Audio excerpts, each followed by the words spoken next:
Kembali lagi di Smart Community. Saya menyapa Anda Smart Listener yang mungkin baru saja bergabung, yang lagi ada di jalan malam hari ini. Tetap berhati-hati, apalagi di tengah cuaca yang kurang bersahabat beberapa hari terakhir ini. Dan sekarang kita lagi ngobrol bersama dengan teman-teman pendakwah dari komunitas pendakwah keren. Masih semangat Ustadz? Insya Allah, Insya Allah masih dong. Melanjutkan obrolan kita yang tadi. Kalau tadi Ustadz Eril saat pertama kali ceramah naik mimbar gitu ya, gemeteran gitu. Dari ujung rambut sampai ujung kaki. Ustadz Mubli pengalamannya seperti apa? Ya baik, insya Allah. Jadi pengalaman saya awal mula dakwah itu sejak kelas 2 sanawiyah, kelas SMP. Saya masuk pesantren, terus saya dikirim ke suatu daerah di Kabupaten Baru. Pasti kelas 2 SMP itu saya sudah dikirim ke Baru untuk membina pesantren. Pas saja sampai kelas 3 SMP, saya dikirim kembali ke Maros, ke pusat. Setelah itu saya masuk ke SMA Negeri 3 Maros. Saya lanjutkan sekolah saya di SMA Negeri 3 Maros. Saya juga punya pengalaman waktu itu ketika saya ingin baru mau masuk di SMA Negeri 3 Maros.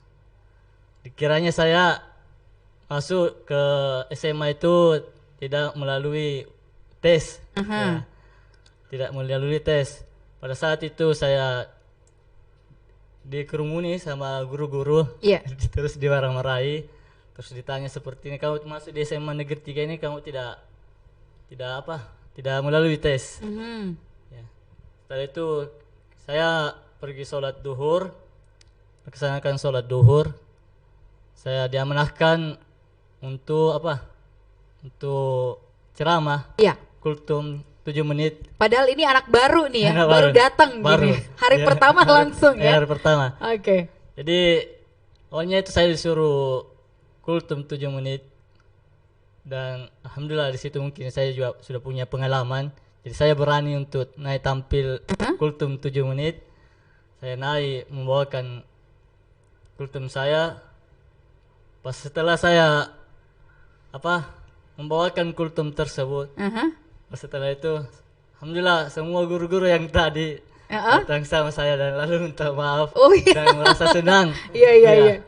Dan alhamdulillah selama saya di SMA Negeri 3 Maros, saya mewakili SMA Negeri 3 Maros mengikuti kegiatan perlombaan dakwah. Dan alhamdulillah saya tidak pernah lepas dari juara 1, 2, 3. Masya Allah, luar biasa. Masih ingat waktu itu pertama kali kultum itu materinya apa? Kalau waktu itu saya membawakan judul materi awalnya itu tentang sholat. Oke, baik. Ke anak-anak SMA dan tadi guru-guru ya. Sempat salah kaprah ternyata di awal ya. Ini anak baru langsung ditodong gitu. Luar biasa ini pengalamannya. Berarti kalau kita hitung-hitung ya teman-teman di KPK itu dengan jaringan yang sangat luas, bahkan di seluruh Sulsel ini tinggal 2 daerah lagi yang belum terbentuk KPK-nya. Ada ratusan berarti ya anggotanya? Untuk anggotanya iya, karena dalam satu kabupaten saja itu kadang ada yang terdiri dari 19 orang. Kalau Maros berapa sendiri Ustaz? Kalau Maros total anggotanya itu ada sekitaran 60-an sekarang. 60. Wih, Masya Allah. Karena KPK itu sendiri bukan hanya di mimbar. Jadi KPK itu terbagi-bagi. Ada KPK futsal, ada KPK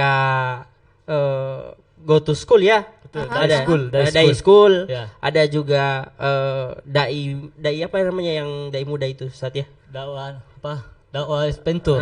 Dakwah Adventure. Oke, berarti memang si pendawa-pendawa ini masuk ke berbagai lini gitu ya untuk menyebarkan nilai-nilai agama, berdakwah. Tapi ngomongin soal dakwah, apakah memang dakwah itu dari masing-masing Ustadz ya? Dakwah itu apakah memang harus kita menyampaikan khutbah di mimbar atau makna dakwah yang sebenarnya apa sih dari masing-masing? Nah, kalau dakwah sendiri itu, kalau menurut saya itu dakwah kebaikan yang disampaikan. Iya. Jadi setiap orang itu ndak perlu harus paham tentang ilmu agama yang 100% baru bisa berdakwah, tidak. Karena Allah berfirman, "Watawasau bil haq watawasau bis sabr." Saling menasihati dalam kebenaran dan saling menasihati dalam kesabaran. Jadi kalau seumpama sesuatu yang penting atau sesuatu yang sudah kita ketahui tentang agama, bagaimana apa salahnya kalau kita saling mengingatkan?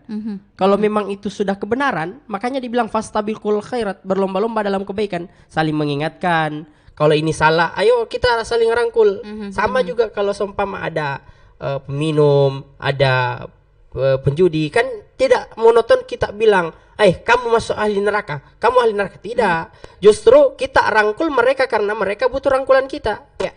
Jadi tidak selamanya itu dakwah itu harus ada mimbar, tidak. Sesama teman pun kayak nongkrong biasa, kalau kita jalan ada yang salah, enggak boleh. Itu kan bagian dari dakwah juga. Enggak perlu kita mengeluarkan ayat, enggak perlu kita mengeluarkan hadis. Tapi kalau kita tahu, ya alhamdulillah, supaya orang lebih percaya sama kita gitu. Iya.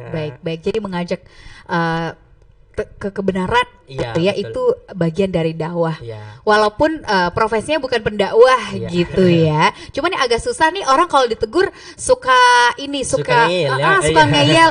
Apa sih gitu? Kamu siapa sebenarnya? Ustadz juga bukan, ya kan? Ustadz Mufli pernah nggak mengalami hal seperti itu ketika misalnya menegur seseorang atau melihat sesuatu yang kurang baik lah kemudian ditegur?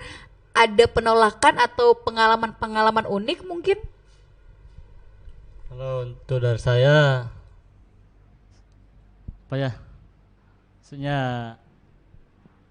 saya belum pernah dapatkan seperti itu karena saya hanya sekedar menegur secara lembut, tidak langsung mencap sebagai yang salah ini, yang cara seperti itu. Kita menyampaikan, menegur dengan baik, ya tidak ada ketersinggungan kepada mereka, ya jadi seperti itu. Oke, baik. Tapi sejauh ini dari pengalaman berdakwah gitu paling jauh Ustadz Mufli kemana? Ya itu, saya berdakwah, awal mulanya berdakwah saya itu di Baru, ya masih kelas 2 SMP. Iya. Ya, saya berdakwah di satu masjid khutbah Jumat. Dan di situ saya kaget juga karena tiba-tiba diamanahkan untuk mengisi khutbah Jumat. Terus saya juga di situ tidak mengerti dengan bahasa Bugis. Iya. Ya, jadi saya memakai dengan bahasa saya sendiri saja. Ya, dengan berdakwah. Alhamdulillah masyarakat sekitar situ sangat menyukai dengan dakwah saya, walaupun Alhamdulillah. saya masih kelihatan masih anak-anak juga, Iya, masih kelas 2 SMP dulu itu. Dan ini yang sebenarnya apa ya, menarik untuk kita bahas. Kadang-kadang gini, mendakwah itu, jadi pendakwah itu sebenarnya tidak ada batasan usia, mau usia berapapun ya. Bahkan sekarang juga ada banyak dai-dai cilik gitu ya. Terbukti teman-teman KPK juga usianya masih sangat muda-muda Ya, betul, gitu ya. Cuman kadang-kadang ketika mendapati jamaah mungkin ada dari berbagai macam golongan, dari berbagai macam usia. Seringkali biasanya kita dianggap remeh. Betul, iya. Anak kecil ngapain nasehatin orang tua gitu. Pernah mengalami Ustaz Eril? Kalau Dan saya menanggapinya gimana? Kalau saya sampai saat ini mungkin banyak orang-orang yang apa yang disampaikan tadi ya, menganggap remeh kita. Tapi setelah kita menyampaikan ceramah itu, alhamdulillah mereka respon baik. Yang kedua, ada juga sebagian jamaah yang menganggap kita bukan lagi anak kecil, apalagi kayak saya kan, usia masih muda tapi muka sudah tua. Berbutuh. Siap. Ya, jadi terkadang orang bilang, kan saya biasa kalau ceramah ndak monoton saya sendiri yang ceramah ya. Kadang saya minta keaktifan jamaah. Jadi saya tanya kadang, Bapak Ibu kira-kira usia saya berapa? Ada yang sampaikan sudah 28 Ustadz, ada yang sampaikan 30 Ustadz. Saya bilang setua itu kah saya? Jadi saya bilang, jadi terkadang saya enggak bocorkan. Terakhir baru saya sampaikan bahwasanya saya sekarang masih usia 20 tahun dan masih kuliah di Fakultas Kedokteran ini dan seterusnya. Jadi teman-teman para jamaah itu langsung kaget. bilang, oh Ustadz masih muda ya, begini-begini dan seterusnya. Itu. Kadang-kadang itu yang juga membuat kita semakin semangat untuk berdakwah Iya, ya. betul. Oke, apa sih sebenarnya suka dukanya jadi pendakwah gitu? Karena kalau kita berbicara soal dakwah ruhnya itu memang keikhlasan gitu ya.